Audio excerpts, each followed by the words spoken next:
Hong Kong, October 15, 1985. Tuesday morning, 6:30 a.m. The abandoned shopping mall in Tsim Sha Tsui stands like a concrete skeleton against the gray dawn sky. Inside, the smell of sawdust, electrical cables, and fresh paint hangs in the air. Massive film lights illuminate what was once a three-story retail space, now transformed into the most dangerous movie set in Hong Kong cinema history. Jackie Chan stands on the second-floor balcony, looking down at a forest of tables, chairs, and electrical equipment arranged below. He is 31 years old, 5 feet 6 inches tall, 140 pounds of muscle and scar tissue. His face shows the accumulated damage of 15 years performing his own stunts. A broken nose that never healed quite right, a scar above his left eyebrow from a sword fight gone wrong, calloused hands from countless hours hanging from helicopters, buildings, and moving vehicles. Today, Jackie will attempt something that has never been done in cinema history. He will leap from the second-floor balcony, grab onto a string of lights hanging from the ceiling, swing across the mall's central atrium, crash through a plate glass window, and slide down a 4-story bamboo pole to the ground level. All of this while the cameras roll. No safety net. No stunt double. No second takes. The crew of 45 people has been setting up since 4 a.m. Cameramen, lighting technicians, sound engineers, grips, gaffers, and assistants. Most of them are tired. They have been working on Police Story for 6 months, following Jackie through increasingly dangerous sequences. Car chases through Hong Kong's narrow streets. Fight scenes in moving buses. Explosions, falls, and collisions that would hospitalize normal actors. But today feels different. Today the crew is nervous. Standing beside Jackie is Chin Chi-wah, the film's assistant director, a 52-year-old veteran who has worked on over 200 Hong Kong action films. Chin has seen everything. Actors breaking bones, stuntmen getting burned, entire sets catching fire. He has never seen anything like what Jackie is planning today. "Jackie," Chin says, his voice quiet enough that the crew cannot hear. "We have discussed alternatives. We can shoot the scene in pieces. You grab the lights from the balcony. Cut. You swing from a closer position. Cut. We build the window break on a lower level. Cut. We film the pole slide separately. No one will know the difference." Jackie shakes his head without looking away from the setup below. "The audience will know." "How could they possibly know?" Jackie turns to face Chin. His eyes are calm, focused, but underneath there is something else. Determination bordering on obsession. "They will feel it. When you cut between different shots, you lose the flow. You lose the reality. The audience stops believing." Chin gestures at the maze of equipment below. "Jackie, this is not about belief. This is about survival.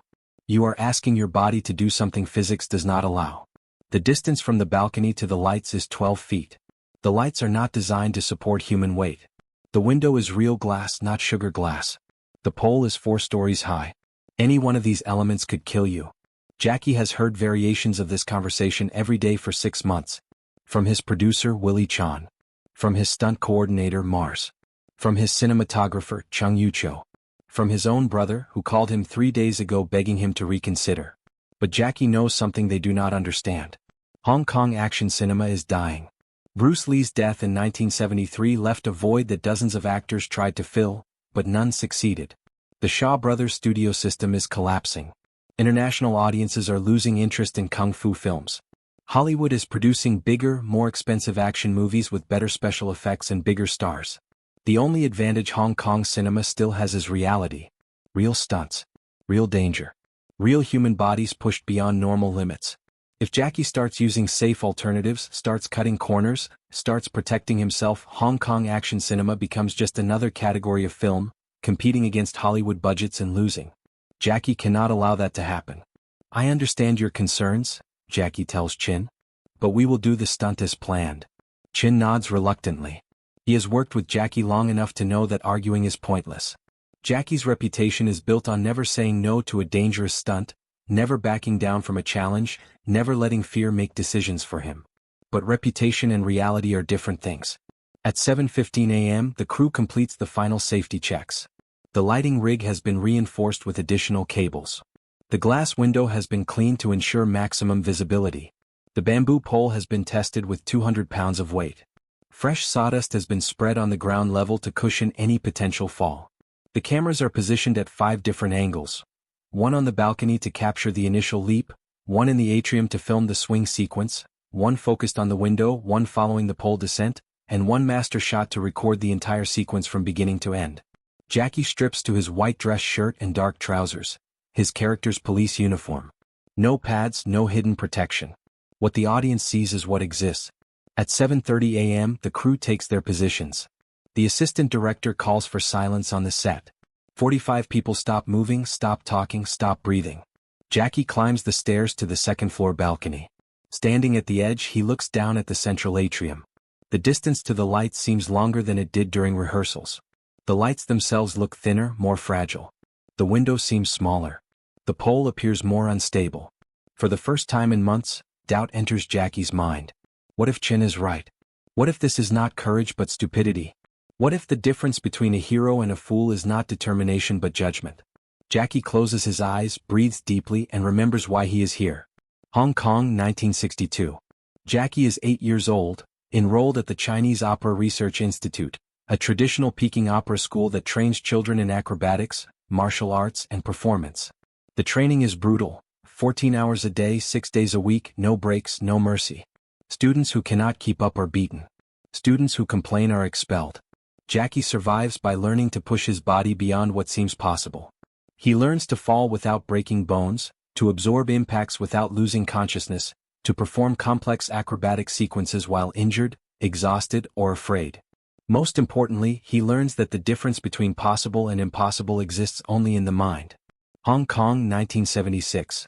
Jackie's first starring role in a kung fu film called New Fist of Fury. The film is a commercial failure.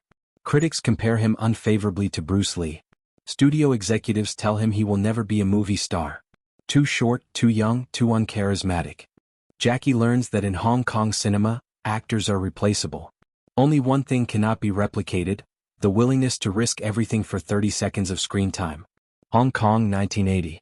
Jackie's first major success with Young Master, an action comedy that combines martial arts with elaborate physical comedy. For the first time, audiences see Jackie's unique approach. Stunts that are not just dangerous but funny, violence that is spectacular but not malicious. Jackie discovers his formula. Action plus comedy plus genuine danger equals something the world has never seen before. But formulas only work if you keep pushing them further. Jackie opens his eyes. The doubt is gone. Camera, he calls down to the crew. Rolling, the cinematographer responds. Action. Jackie takes 3 steps back from the balcony edge. He needs momentum for the 12-foot leap to the lights. Too little speed and he will fall short. Too much speed and he will overshoot, crash into the wall, break his neck. He runs forward, plants his left foot at the edge of the balcony, and launches himself into the air. For 2 seconds, Jackie Chan is flying. The cameras capture his body stretched horizontal, arms reaching for the lights 12 feet away. His face shows complete focus, no fear, no doubt, just the absolute commitment of a man who has bet his life on perfect execution. His hands close around the electrical cable that supports the light string. The cable holds.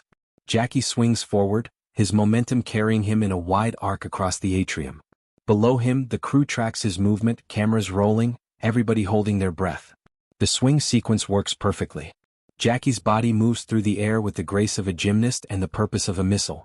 He is flying toward the plate glass window at exactly the right angle, exactly the right speed. But something is wrong. As Jackie approaches the window, he realizes that his trajectory is too high. Instead of hitting the center of the window where the glass is thinnest, he is flying toward the top edge, where the glass meets the metal window frame. He has 2 options: let go of the lights now and fall 30 feet to the concrete floor, or continue toward the window and hope that his body weight will break through both the glass and the frame. There is no time to think, no time to calculate, no time to choose the safer option. Jackie's body crashes into the window. The sound is unlike anything the crew has ever heard. Not the clean break of movie glass, but the explosive shattering of real plate glass designed to withstand typhoon winds. The window does not break cleanly. It fractures into thousands of sharp fragments, each piece reflecting the film lights like tiny mirrors. Jackie's body punches through the glass, but the metal window frame catches his back, cutting through his shirt and deep into his skin. Glass fragments slice across his face, his arms, his chest. Blood instantly soaks through his white shirt. But he is through the window.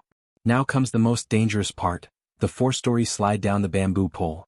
Jackie's hands close around the pole just as his body momentum carries him out of the window.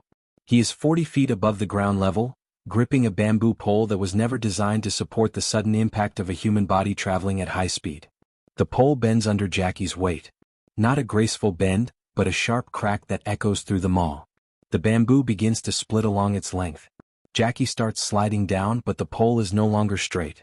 It curves away from the building, carrying Jackie out over the equipment tables instead of down to the safe landing area prepared by the crew.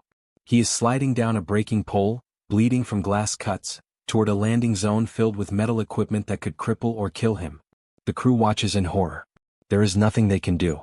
No way to stop Jackie's descent, no way to catch him, no way to change his trajectory. They can only watch and hope that somehow, impossibly, he survives what they are seeing.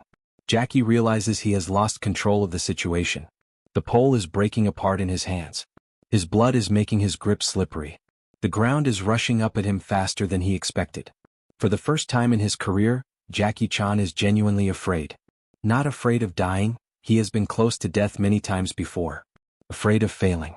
Afraid that after all the preparation, all the risk, all the commitment, he will not be able to complete the stunt. The cameras will capture his failure. The crew will see him quit. 20 feet from the ground, Jackie makes a decision that saves his life. Instead of trying to control his slide down the breaking pole, he lets go. He falls the remaining 20 feet, but now he can control his landing. He hits a stack of cardboard boxes that were placed near the equipment tables. The boxes cushion his impact enough to keep him conscious. Jackie lands hard, rolling across the floor, blood streaming from his face and back. The bamboo pole crashes down beside him, missing his head by inches. The mall is completely silent. 45 crew members stand frozen, waiting to see if Jackie Chan is alive or dead. Jackie lies still for 10 seconds. 20 seconds. 30 seconds. Then he sits up. Blood covers his face, but he is conscious. He stands slowly, testing his legs, his arms, his balance. Everything works. Jackie looks up at the cameras. Did we get it? Chung Yu-cho, the cinematographer, checks his equipment. All 5 cameras captured the sequence.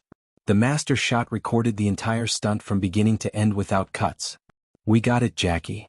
Jackie smiles, blood still dripping from his face. Good. Let's look at the footage. The crew gathers around the video monitor to watch the playback. What they see is the most dangerous stunt sequence ever captured on film.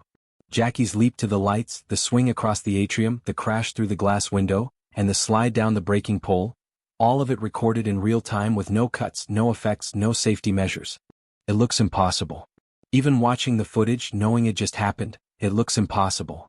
Chen Chi-hua, the assistant director who argued against the stunt, watches the playback in silence. When it finishes, he looks at Jackie with a mixture of admiration and disbelief. Jackie, he says quietly, you are either the bravest man I have ever met, or the most insane. Jackie, still bleeding, still covered in glass fragments, smiles. Maybe both. But the day is not over. While the crew reviews the footage, Jackie sits in a corner, allowing the medic to clean his wounds. Glass cuts across his face and arms. Deep lacerations on his back from the window frame. Bruised ribs from the landing. A sprained wrist from gripping the pole too tightly. Injuries that would put most actors in the hospital for weeks. Jackie will be back on set tomorrow morning. As the medic applies bandages, Willie Chan, Jackie's producer and manager, pulls him aside. Jackie, we need to talk about your insurance policy. Jackie laughs, then winces as the movement opens one of his cuts. What insurance policy? Exactly. No insurance company in Hong Kong will cover you anymore. After today, no insurance company in the world will cover you. You have officially become uninsurable. This is not a joke. Jackie Chan's commitment to performing his own stunts has made him a financial liability that no insurance company will accept. If he gets seriously injured or killed during filming, the entire production shuts down, costing millions of dollars. But Jackie has never cared about insurance. Then we film without insurance, he says simply. Willie stares at him. Jackie, if something happens to you, if you get permanently disabled, if you die, there is no safety net. No compensation for your family. No financial protection for the crew. You are gambling everything, not just your own life, but the livelihood of everyone who works with you. Jackie has heard this argument before. His answer never changes. The safety net is not getting hurt. Over the next 6 hours, the crew films Jackie's character's escape from the mall, his chase sequence through Hong Kong traffic, and his final confrontation with the criminals. Jackie performs every stunt himself, despite his injuries, despite the blood still seeping through his bandages. By 6 p.m., When filming wraps, Jackie has completed one of the most physically demanding days in cinema history. He has risked his life, bled for his art, and created footage that will be talked about for decades. But the real impact of the glass stunt goes far beyond police story. The sequence becomes the signature moment that defines Jackie Chan's career. Not just because of the danger but because of what it represents. A complete commitment to giving audiences something real in a world increasingly filled with artificial effects and manufactured excitement. When Police Story is released in Hong Kong cinemas 6 months later, audiences watch the mall sequence in stunned silence. Then they cheer. Then they demand to see it again. Word spreads throughout Asia, then to international markets. Distributors who had dismissed Jackie Chan as another kung fu actor suddenly want to buy his films. Directors who had never heard of Hong Kong action cinema start studying Jackie's techniques. The glass stunt becomes the moment when Jackie Chan transformed from a Hong Kong movie star into a global icon. But success comes with unexpected consequences. As Jackie's international fame grows, so do the expectations for his stunts. Each new film must top the previous film. Each new sequence must be more dangerous, more spectacular, more impossible than what came before. Jackie finds himself trapped in an escalating cycle of risk. Audiences who loved the glass stunt now expect him to do something even more dangerous. Studio executives who saw the box office returns from Police Story now demand bigger stunts, higher stakes, more spectacular action. Jackie realizes that his commitment to authentic stunts has created a monster that demands to be constantly fed with greater and greater risks. But there is no way back. Hong Kong, 1986.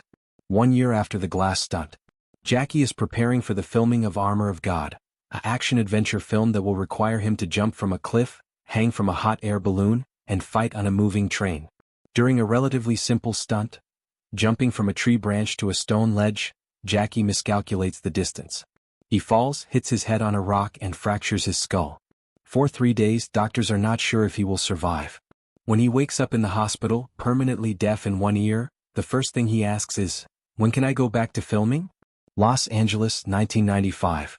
10 years after the glass stunt. Jackie makes his Hollywood debut in Rumble in the Bronx.